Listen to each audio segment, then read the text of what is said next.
What's up, YouTube? This is Mathos97, and welcome back to another episode of Smackdown vs. Raw 2008 General Manager Mode. Yeah, that's right. We're here with another episode, and we made it back to 3 million fans. It's about time. We're back where we started, and this is episode 43.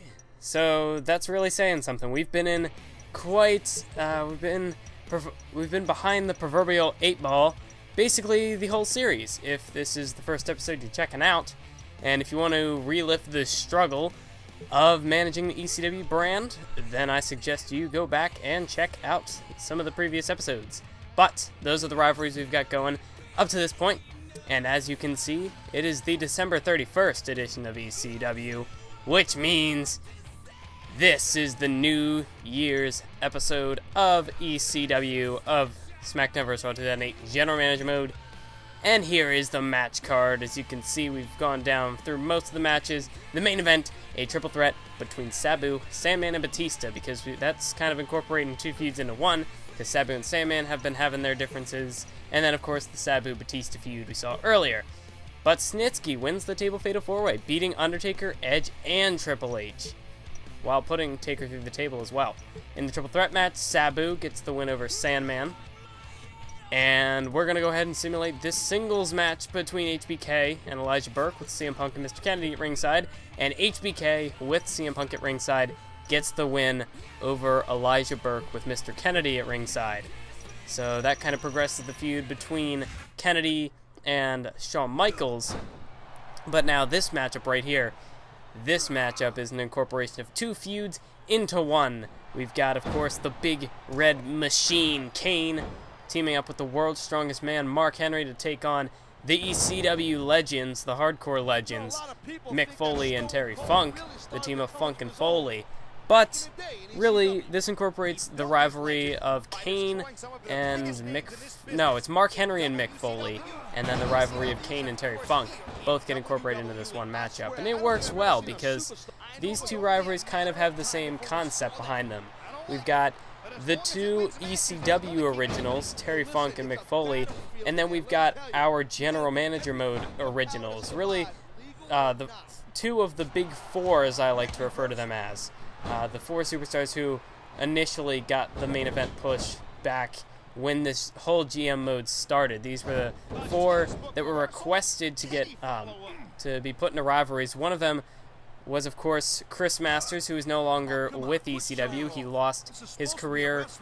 He lost the Loser Leaves the Brand match with Mr. Kennedy, so he got traded away. But the other three were, of course, The Undertaker, Kane, and Mark Henry. And I believe it was I think it was Kane and Mark Henry were in a feud against each other, and Chris Masters and The Undertaker feuded against each other way back in the beginning. I got a request from my then good YouTube buddy, GTS Skinny. I don't know whatever happened to him, if he still does YouTube or what, but not on that account anyways. And, yeah, I don't remember who the other feud was requested by, but maybe I can go check that out later, and I don't know. But anyway, then, those feuds kind of switched out. They were all put into this giant Fatal 4-Way match. The point is, those were the guys I refer to as the big four in this General Manager Mode, in this ECW General Manager Mode. So it's like the ECW originals, the Hardcore Legends, and then, of course, the GM Mode originals, the guys like Kane, Chris Masters, Mark Henry, and Undertaker. And that is really the whole basis behind this feud between Funk and Kane, and between Mark Henry and Mick Foley. And look at this. Kane delivers a big powerbomb, the Last Ride powerbomb from 2007. I remember in that game, that was one of his finishers, and he also had the choke slam. And in this game, he had the Tombstone Piledriver. Throughout the majority of this playthrough, I let him use the Tombstone Piledriver as a finisher, but I really like that powerbomb animation. I don't know why, I just really like that powerbomb. I loved using it in 2007, and I decided to give it back to him here in SVR 2008. Maybe if you guys want, I can change back to the Tombstone. I just really like that powerbomb, so I'm going to use it for a couple of episodes. But once we get towards the end, I could always change it back if it is really a big deal. If you would prefer the Tombstone over that powerbomb, over the Last Ride-ish powerbomb. I know it's not quite like the Undertaker's Last Ride, but it's basically what it was. I think Did Kane ever use the last ride? Maybe he did, maybe he didn't. I always thought it was the last ride because, you know, he's the Undertaker's brother. I always just kind of thought and assumed it was the last ride back when I played 2007, way back in 2008, because the game comes out. No, wait. The game comes out a year before, so actually it would have been 07 when the actual game. Never mind.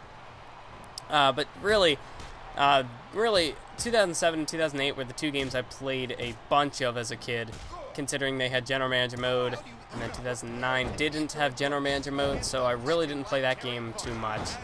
2010 didn't have it either, but I played 2010 a bit more than 2009, so really, up until the addition of Universe Mode in Smackdown vs. Raw 2011, my main bread and butter Smackdown vs. Raw games, I guess you could call them, were Smackdown vs. Raw 2006, 2007, and 2008 for the PlayStation 2, because I was a PlayStation kid growing up.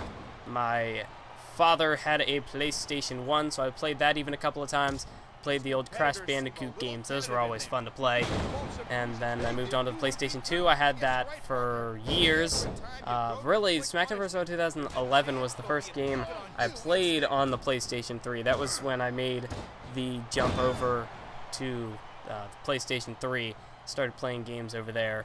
And Smackdown vs. Raw 2011 was the first PS3 game I played on the PS3, because I used to play it on the old original PlayStation 3, where you could play PS2 games on there. So I would usually play my PS2 games on the PS3, and then I eventually got Smackdown vs. Raw 2011 when that came out for the PlayStation 3, and it's a good thing I did, because that was actually the last one that came out on PlayStation 2. So yeah, that was probably a good time for me to make the switch.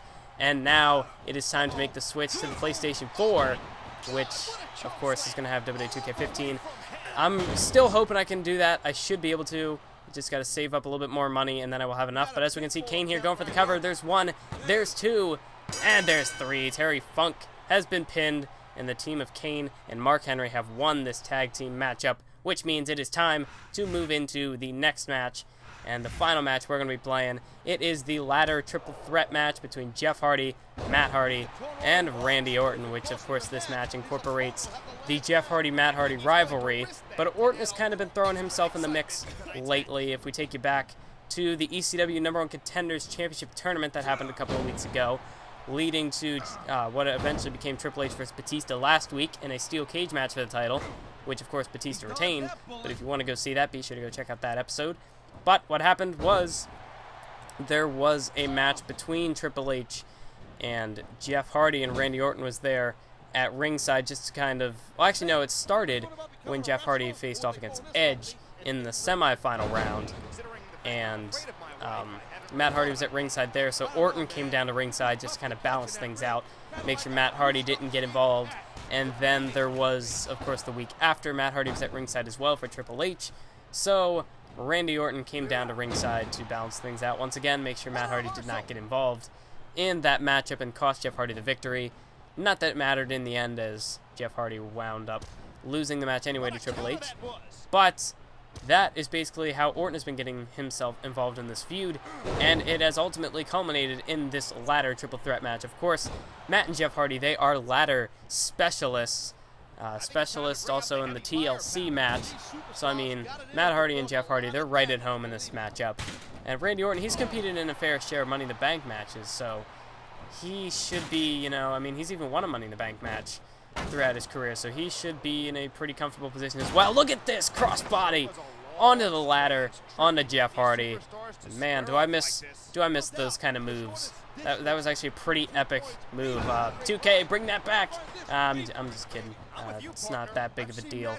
But that was a pretty awesome move. It's fun to go back and play these classic games and find out moves and stuff about them that you didn't know before.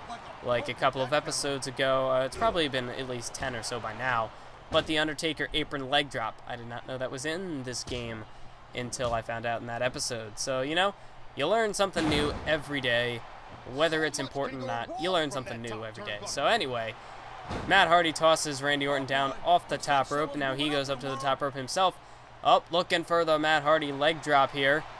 Going extreme, high risk, but of course high reward. Although I don't know if he really connected with anyone there. I mean, he knocked Jeff Hardy down, knocked the ladder down, but he didn't really land flush on Randy Orton. That didn't quite hit it to mark. So didn't quite get the job done there. But as we can see, as I was talking about earlier, actually, with the PlayStation 4, just got to save up a little bit more money, and then I'm going to get the PlayStation 4.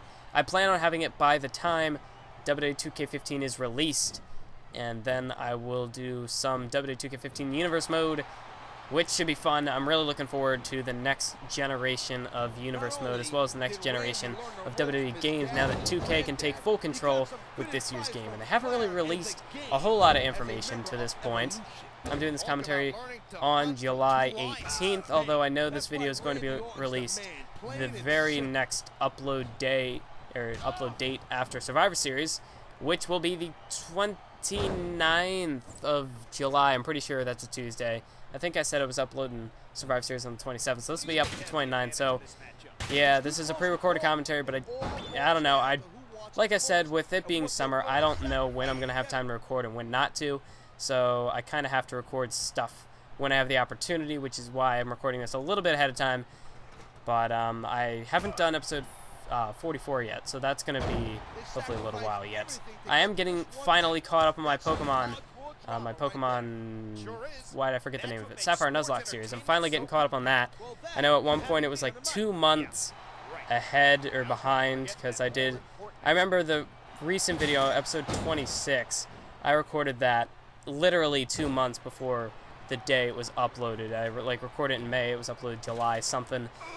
Yeah, but it's finally getting caught up. I only have, let's see, I just uploaded part 27. Part 28 should have been up by now, I think. And then I have part 29 recorded, and then I have nothing else already pre-recorded. So that means that series is finally going to be, up to date.